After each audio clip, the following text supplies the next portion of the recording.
Ang mga gawa ng mga apostol. Kabanata 2, ang pagsasanay ng 12. Para sa pagpapatuloy ng kanyang gawain, hindi pinili ni Kristo ang pagkatuto o kahusayan sa pagsasalita ng Judeong Sanhedrin o ang kapangyarihan ng Roma. Sa pagdaan sa mapagmatuwid sa sariling mga gurong Hudyo, ang dalubhasang manggagawa ay pumili ng mapagpakumbaba, walang pinag-aralan ng mga tao upang ipahayag ang mga katotohanan na magpapakilaw sa mundo.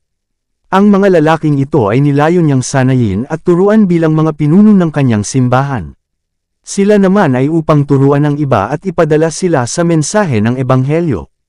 Upang sila ay magkaroon ng tagumpay sa kanilang gawain ay mabigyan sila ng kapangyarihan ng banal na espiritu. Hindi sa pamamagitan ng kapangyarihan ng tao o ng karunungan ng tao ay ipahayag ang Ebanghelyo, ngunit sa pamamagitan ng kapangyarihan ng Diyos. Sa loob ng 3 taon at kalahati ang mga alagad ay nasa ilalim ng pagtuturo ng pinakadakilang guro na nakilala sa daigdig. Sa pamamagitan ng personal na pakikipag-ugnayan at pakikasama, sinanay sila ni Kristo para sa kanyang paglilingkod.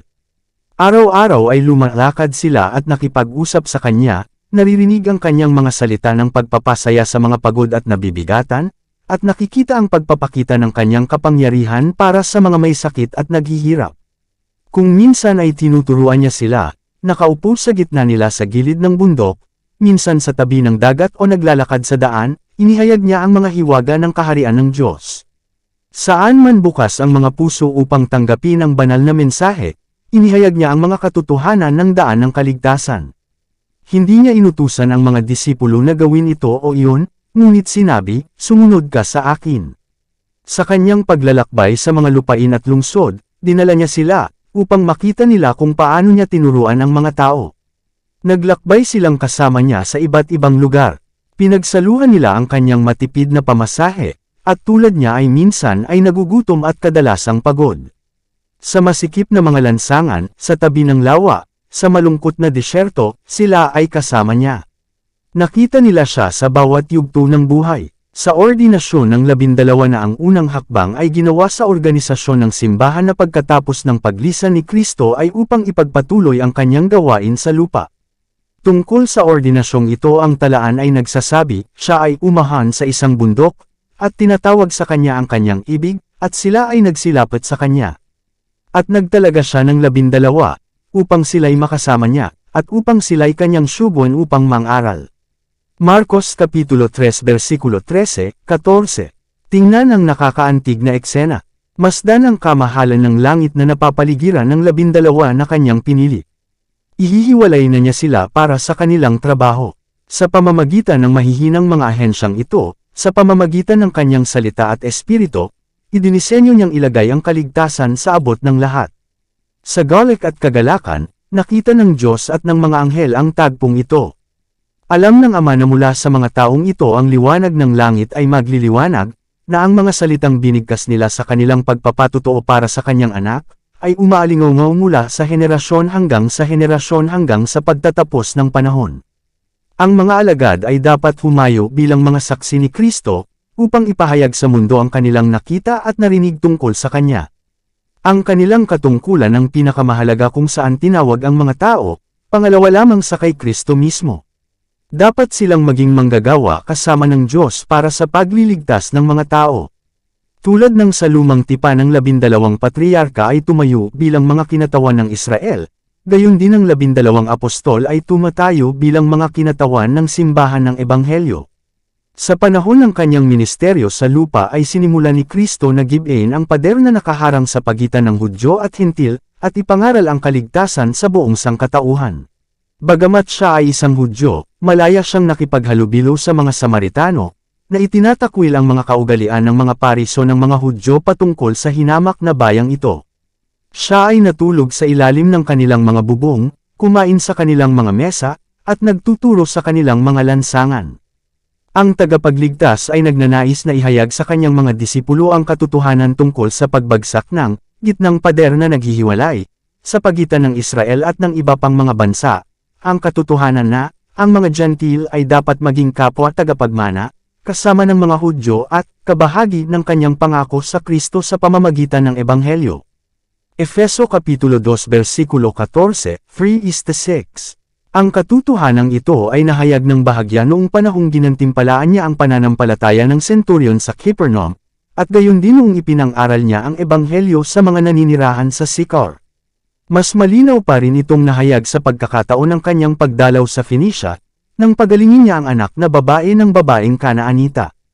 Ang mga karanasang ito ay nakatulong sa mga disipulo na maunawaan na sa mga itinuturing ng marami na hindi karapat-dapat sa kaligtasan, may mga kaluluwang nagugutom sa liwanag ng katotohanan. Kaya sinikap ni Kristo na ituro sa mga alagad ang katotohanan na sa kaharian ng Diyos ay walang mga linya ng teritoryo, walang kasta, walang aristokrasya, na dapat silang pumunta sa lahat ng mga bansa na nagdadala sa kanila ng mensahe ng pag-ibig ng isang tagapagligtas. Ngunit hanggang sa kalaunan ay natanto nila sa kabuuan nito na ang Diyos ay ginawa sa isang dugo ang lahat ng mga bansa ng mga tao upang manahan sa buong ibabaw ng lupa, at itinakda ang mga panahon na itinakda ng una, at ang mga hangganan ng kanilang tahanan, na kanilang hanapin ang Panginoon, baka sakaling madama nila siya, at matagpuan siya, bagaman hindi siya malayo sa bawat isa sa atin. Gawa Kapitulo 17 versikulo 26, at Gawa Kapitulo 27. Sa mga unang alagad na ito ay ipinakita ang markadong pagkakaiba-iba. Dapat silang maging mga guro sa mundo, at kinakatawan nila ang iba't ibang uri ng karakter. Upang matagumpay na maisulong ang gawain kung saan sila tinawag, ang mga lalaking ito, na naiiba sa likas na katangian at ugali sa buhay, ay kailangang magkaroon ng pagkakaisa ng damdamin, pag-iisip, at pagkilos.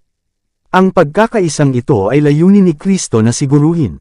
Sa layuning ito ay hinanggad niyang dalhin sila sa pagkakaisa sa kanyang sarili. Ang pasanin ng kanyang gawain para sa kanila ay ipinahayag sa kanyang panalangin sa kanyang Ama, upang silang lahat ay maging isa, kung paanong ikaw, Ama, ay nasa akin, at ako ay nasa iyo, upang sila naman ay maging isa sa atin, upang malaman ng sanlibutan na ikaw ay nagsugo sa akin, at inibig mo sila, gaya ng pag-ibig mo sa akin. Juan Kapitulo 17 versikulo 21, at Juan Kapitulo 23. Ang kanyang patuloy na panalangin para sa kanila ay upang sila ay mapabanal sa pamamagitan ng katotohanan, at siya ay nanalangin ng may katiyakan, batid na ang isang makapangyarihang utos ay ibinigay bago ginawa ang mundo. Alam niya na ang ebanghelyo ng kaharian ay ipanganggaral sa lahat ng bansa bilang saksi, alam niya na ang katotohanang nasasaktan ng kapangyarihan ng banal na espiritu, ay mananaig sa pakikipaglaban sa kasamaan, at na balang araw ang bandera ng dugo ay magwawagayway ng matagumpay sa kanyang mga tagasunod. Nang malapit nang matapos ang ministeryo ni Kristo sa lupa, at napagtanto niya na malapit na niyang iwanan ang kanyang mga disipulo upang ipagpatuloy ang gawain nang wala ang kanyang personal na pangangasiwa, sinikap niyang pasiglahin sila at ihanda sila para sa hinaharap. Hindi niya sila dinaya ng maling pag-asa. Bilang isang bukas na libro binasa niya kung ano ang mangyayari. Alam niya na malapit na siyang mahiwalay sa kanila, upang iwanan sila bilang mga tupa sa gitna ng mga lobo. Alam niya na sila ay magdaranas ng pag-uusig, na sila ay itataboy sa mga sinagoga, at itatapon sa bilangguan. Alam niya na sa pagpapatutuo sa kanya bilang Mesiyas, ang ilan sa kanila ay magdurusa ng kamatayan. At isang bagay tungkol dito ay sinabi niya sa kanila. Sa pagsasalita tungkol sa kanilang hinaharap, siya ay malinaw at tiyak, upang sa kanilang darating na pagsubok ay maalala nila ang kanyang mga salita at mapalakas na maniwala sa kanya bilang manunubos. Nagsalita rin siya sa kanila ng mga salita ng pag-asa at katapangan. Huwag mabagabag ang iyong puso, sabi niya, kayo ay sumasampalataya sa Diyos, manalig din kayo sa akin. Sa bahay ng aking Ama ay maraming tahanan, kung hindi gayon, sasabihin ko sana sa inyo. Pupunta ako upang maghanda ng lugar para sa iyo. At kung ako'y yumaon at ipaghanda kayo ng isang dako, ako'y muling paririto, at kayo'y tatanggapin sa aking sarili, upang kung saan ako naruroon, naroon din kayo. At kung saan ako pupunta ay alam ninyo, at ang daan ay alam ninyo. Juan Kapitulo 14 versikulo 1 hanggang 4. Para sa iyo ako ay naparito sa mundo, para sa iyo ako ay nagtatrabaho. Kapag ako ay umalis, ako ay magtatrabaho pa rin para sa iyo. Ako ay naparito sa mundo upang ihayag ang aking sarili sa iyo, upang ikaw ay maniwala. Pupunta ako sa aking Ama at sa inyo para makipagtulungan sa Kanya para sa inyo. Katotohanan, katotohanang sinasabi ko sa inyo, ang sumasampalataya sa akin, ay gagawin din niya ang mga gawang ginagawa ko, at higit na dakilang mga gawa kaysa dito ang kanyang gagawin, sapagkat ako ay pupunta sa aking Ama. Juan Kapitulo 14 versikulo 12. Sa pamamagitan nito, hindi ibig sabihin ni Kristo na ang mga disipulo ay gagawa ng higit na mataas na pagsisikap kaysa sa kanyang ginawa, ngunit ang kanilang gawain ay magkakaroon ng higit na kadakilaan.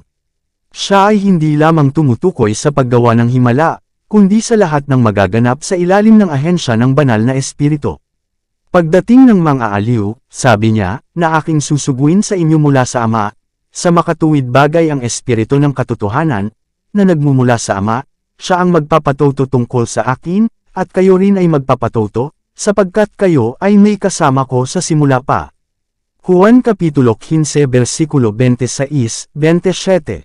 Kahanga-hangang natupad ang mga salitang ito. Pagkatapos ng pagbaba ng banal na espiritu, ang mga disipulo ay puno ng pagmamahal para sa kanya at para sa mga taong siya ay namatay, na ang mga puso ay natunaw sa mga salita na kanilang binigkas at mga panalangin na kanilang inialay.